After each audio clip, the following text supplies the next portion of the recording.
आज एक बार फिर अपने शेड्यूल के अनुसार ही और एक मिनट जैसा कि आप लोगों के सामने हम रूटीन पहले ही सेट कर चुके थे, अपलोड कर चुके थे। तो प्राचीन भारत के इतिहास के बाद आज मध्यकालीन भारत के इतिहास में हम लोग बात करेंगे। और सबसे पहले 2-3 क्लास जो चलेगा, चाहे वो किसी भी सब्जेक्ट का हो, थोड़ा सा इंट्रोडक्शन और उससे रिलेटेड जो भी होंगे हम आपके सामने रखेंगे, फिर हम लोग टॉपिक पे आएंगे। तो उसी तरह मध्यकालीन भारत के इतिहास में देखेंगे कि हम लोग कैसे पढ़ेंगे। तो मध्यकालीन भारत का इतिहास ध्यान रखेंगे, जैसे सब एक दूसरे से रिलेटेड हैं, तो हम लोग 8वीं शताब्दी तक जो पढ़ेंगे एज ए प्राचीन भारत का इतिहास, उसके बाद पूर्व मध्यकाल, फिर हम लोग आधुनिक पे बात करेंगे। तो यहाँ भी अगर हम चाहेंगे तो 3 तरह से हम लोग इसको देख सकते हैं। तो पूर्व मध्यकाल को हम इसमें नहीं ले रहे हैं, जो भी चीज होगा उस पर हम लोग अलग से बात कर लेंगे। तो मध्यकालीन इतिहास में हम लोग 2 चीज पे पहले फोकस करेंगे, उसके बाद फिर अलग अलग तरीकों से फिर हम टॉपिक पे बात करेंगे। तो इसमें हम सबसे पहले बात करेंगे दिल्ली सल्तनत। याद रखिएगा, दिल्ली सल्तनत। और दिल्ली सल्तनत में जितने भी जो भी वंश, तो इस पे सबसे पहले हम लोग ध्यान देंगे। देखिए यहाँ से क्वेश्चन रहेगा ही और हर बार रहता है, ठीक है। ऐसे कोई भी टॉपिक नहीं है जहां से क्वेश्चन नहीं रहेगा।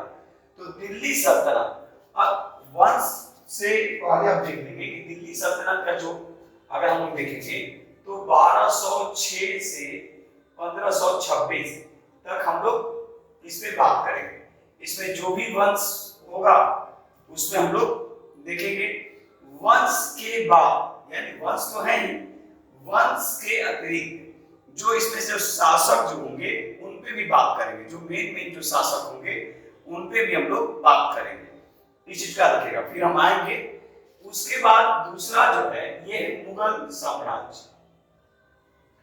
मुगल साम्राज्य, अब मुगल साम्राज्य में भी आप देख लीजिएगा, बेसिकली हम यहाँ पे जो मुगल साम्राज्य पढ़ाएंगे आपको 1526 से लेकर 1760 के बीच जो भी होगा इसमें हम लोग बात करेंगे। यानी एक हम आपके दिमाग में एक खाका खींच दे रहे हैं कि इसके अकॉर्डिंग हम लोग को काम करना है।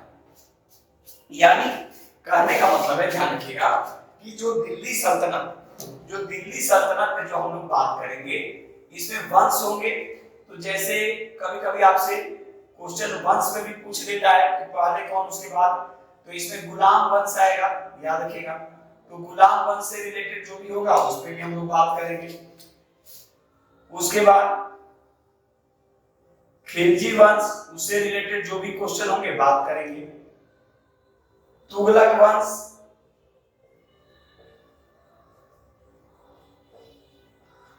सैयद वंश और लोधी वंश। इसी बीच आपको एक और टॉपिक पढ़ने को यहाँ पे मिलेगा जो हम आपको पढ़ाएंगे इसी में ही, ये है विजयनगर साम्राज्य। याद रखिएगा, हम इसी में इसको कनेक्ट कर देंगे क्योंकि कनेक्ट करना जरूरी है। तो यहाँ पे हम एक अलग से आपको विजयनगर साम्राज्य जब हम पढ़ाएंगे तो ये कहीं ना कहीं हम इसको यहाँ पे इंक्लूड कर देंगे। अलग से इस पे वीडियो हम लाएंगे नहीं, लेकिन इसको कनेक्ट करके हम लोग पढ़ेंगे, ठीक है। अब मुगल साम्राज्य में जो मेन जो शासक जो होंगे उन पे हम लोग बात करेंगे। मेन जो शासक होंगे पढ़ेंगे तो औरंगजेब तक, उसके बाद फिर उत्तर मुगल कालीन है तो उस पर भी बात करेंगे। लेकिन एक आपके दिमाग में हो जाना चाहिए कि यहां से क्वेश्चन रहते हैं बाबर, सबको मालूम है, हुमायूं, ठीक है, अकबर, जहांगीर, शाहजहां, औरंगजेब। तो इस पे भी जो भी क्वेश्चन जो बनेंगे उस पे हम लोग काम करेंगे। इस चीज को ध्यान रखेंगे। यानी मध्यकालीन इतिहास पे जो हम लोगों ने जो अभी जो टॉपिक देखा, इसमें दिल्ली सल्तनत, और दिल्ली सल्तनत में याद रखिएगा कि आपको वंश के साथ साथ कुछ ऐसे जो शासक जो काफी इंपॉर्टेंट आपके एग्जाम के लिए हैं, उन पे भी हम लोग को काम करना है। यही पे हमने आपको बोला कि दक्षिण भारत में विजयनगर साम्राज्य, उस पर भी बात करेंगे, क्योंकि कहीं ना कहीं यहां से इसका कनेक्शन जुड़ता है। ठीक है, आगे और भी इसके बाद जो भी वंश है उससे तो जुड़ेगा ही। तो तुगलक से इसकी शुरुआत होती है। इसके बाद मुगल साम्राज्य जब हम लोग पढ़ेंगे तो एक चीज और हम आपके सामने यहाँ पे ऐड करेंगे, ईस्ट इंडिया कंपनी। देखिए, कनेक्ट करके जब पढ़ते हैं तो होता क्या है कि आपके दिमाग में एक पूरी तरह से खाका तैयार हो जाता है कि नहीं वो कहां से कोरिलेट, यानी जब तक आप एक इंटरलॉकिंग करके नहीं पढ़ेंगे, एक विषयांतर हम कह सकते हैं उसको, क्योंकि हम पहले ही बोल चुके हैं कि आप जितना ज्यादा सोचेंगे आपके क्वेश्चन उतने ज्यादा क्रिएट होंगे। आपको मान के चलना पड़ेगा कि आयोग में आप खुद बैठ के क्वेश्चन क्रिएट कर रहे हैं, क्वेश्चन को सॉल्व ये बना रहे हैं। तो जिस दिन ये आपके दिमाग में जब बैठ जाएगा, क्वेश्चन खुद ब खुद बनना शुरू हो जाते हैं। तो रटना नहीं है, बार बार बोलते हैं, कॉन्सेप्ट के साथ समझना है, और इसीलिए हम आपके सामने एक अलग रूप में अब हम लेकर आ रहे हैं। ठीक है, और एक बार फिर बोलेंगे कि अगर आप लोग को अच्छा लग रहा है कि स्पिरिट ऑफ सक्सेस क्लासेस इसी तरह हम लोग के सामने लाए, तो थोड़ा सा शेयर और सब्सक्राइब आप लोग जरूर करवाइए, ताकि और भी जो लोग हैं उनको बेनिफिट मिले।